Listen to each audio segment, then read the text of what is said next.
Okay. Okay, so for this week, the prompt is this week's lectures and readings focus public leadership and leadership in a crisis.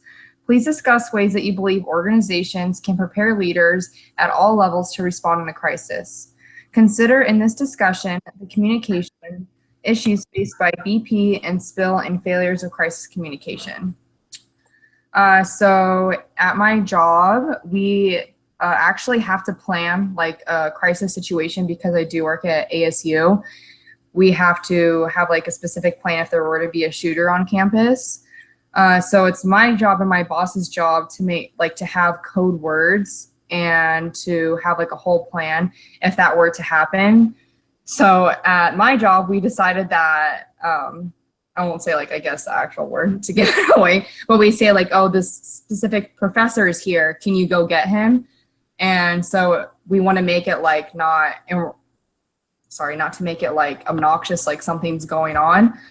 So I work at the front desk. So if something were to ever happen, I just have to like go back to my boss and say, hey, well, this professor's here.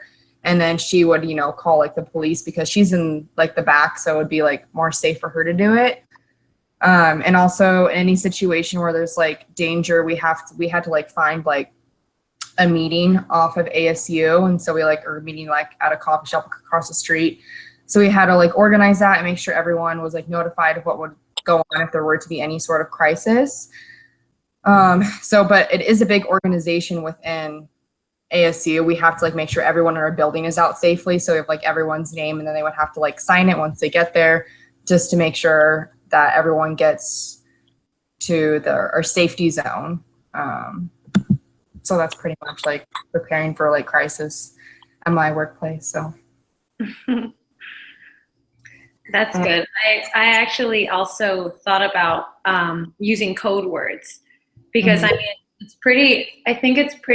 the book is pretty broad when it talks about crisis management. It just talks about having the crisis management plan and implementing a team and stuff like that. So, I mean, getting specific with it, I think would be the most creative part, when having this team. So I think that would be the most important thing is just implementing a very special and specific team, that could like just work under that stress and be decisive and, broad in their actions. So, I mean, I was thinking about doing the code words as well, but now when I used to work at Victoria's Secret, one time I remember there was a whole bunch of people running and screaming and everybody freaked out, and my manager, she just turned around, got the keys, and a whole bunch of people ran inside the store, and she just went in there and she just,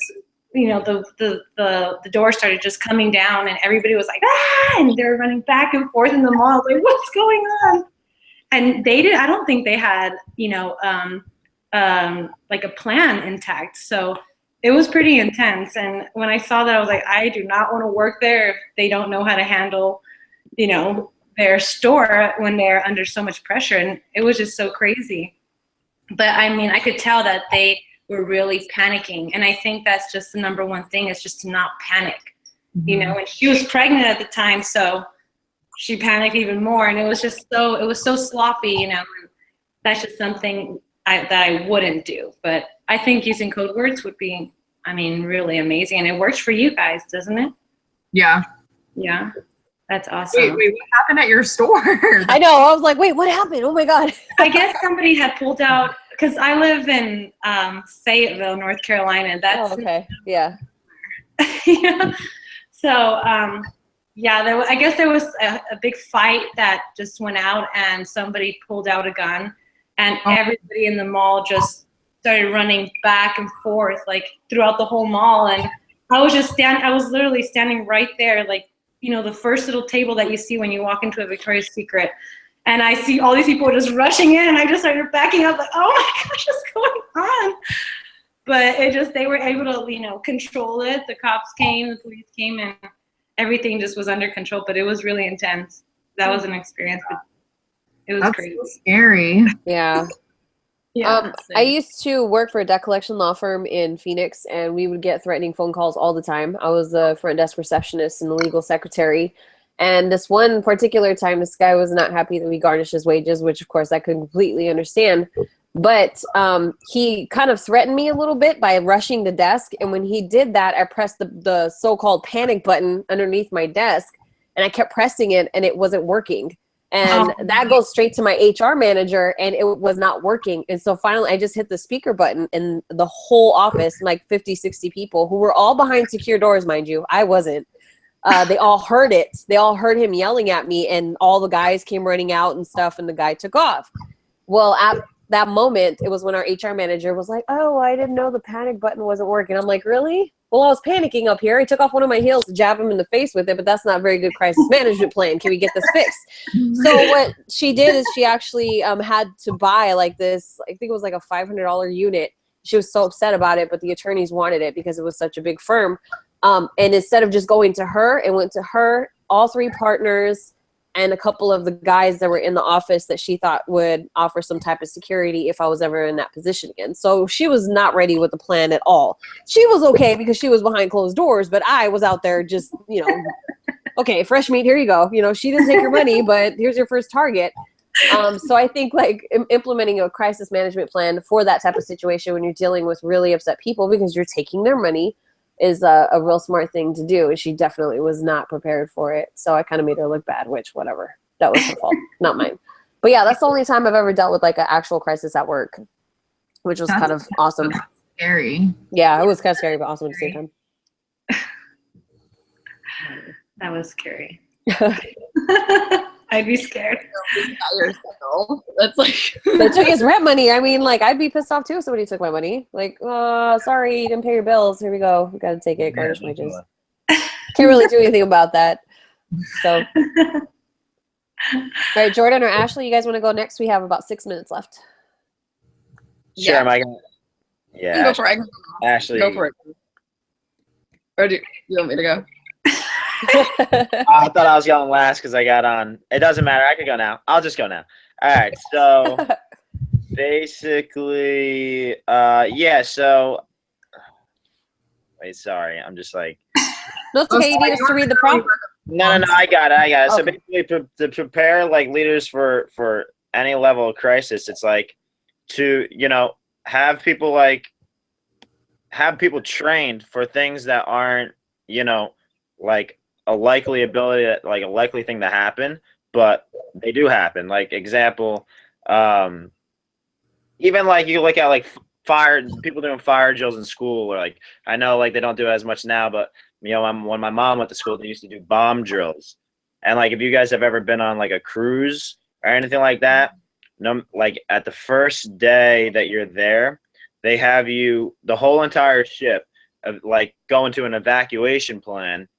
And like you basically go to wherever your emergency boat is, blah blah blah, and you meet the person who would be in charge of like you getting onto the boat safely and basically like evacuating the ship if God forbid it was sinking or anything like that. Yeah. But yeah, so I basically think that the best way and only way to prepare leaders and not just leaders but like employees and everyone that's involved. That's why like these cruises, it's not just for the employees there, it's for the people that are vacationing as well, because everyone needs to be on board or else there's going to be a failure. And it's not just like individuals but the whole organization that will fall because of that.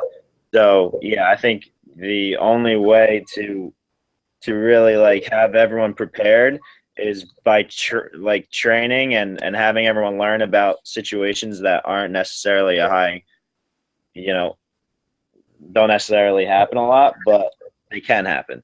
And I think that's like the only way, and just educating people on these things that don't necessarily happen all the time, but could. So I guess that's what I got. That's good. I've never been on a cruise before. Me either. It's okay. Yeah, they're fun. So for me, I've actually never really been a part of a company where we've had like something major happen, thank goodness. Like the only types of drills that we ever did was like, you know, if there's a fire, like at like 6 a.m. before the store opens, let's do a drill, you know? Yeah. Basically what I, you know, took from this prompt is just kind of like putting together just from the textbook, that it's important for an organization to prepare their leaders on how to respond during all 3 stages of crisis, being pre-crisis, crisis, event, and post-crisis. Some key factors in pre-crisis is recognizing danger signs, being alert to warning signs that something is off, internal scanning, looking for troubles and weaknesses that could cause harm to the organization, and creating a crisis management plan in order to cope with potential crisis events. During the crisis event, compassionate communication and genuine concern is key in order to repair damage caused to victims as soon as possible. This is something that BP did not demonstrate and instead minimized the impact and downplayed the detrimental effects the spill caused. Post-crisis is the time for rebuilding the organization's image, learning from experience, and promoting healing on all levels. It's so crucial that organizations train their leadership to handle a crisis in an ethical, responsible, and conscientious way, always taking into account how to provide the quickest support to all those affected, whether on a local or global level. That's what I got. All right then. Yeah. I watched the Deepwater Horizon like a couple days ago, and it was like really good. Oh yeah. In regards to that, like crisis management, it's like how did they even see that coming? Yeah, no, Nobody it's paid great. attention to it. It was a great movie. Oh, really good movie. Intense. But yeah, no, stuff like that. It's crazy.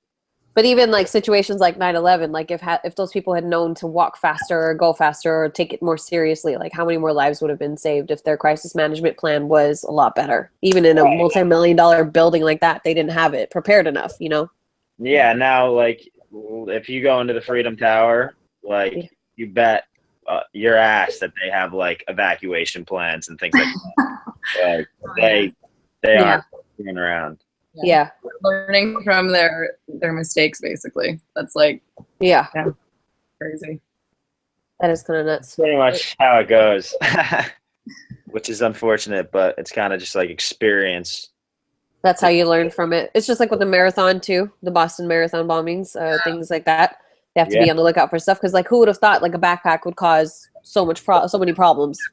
Yeah. Which is unfortunate that we have to even think like that. But at the same time, I guess it's better to be prepared.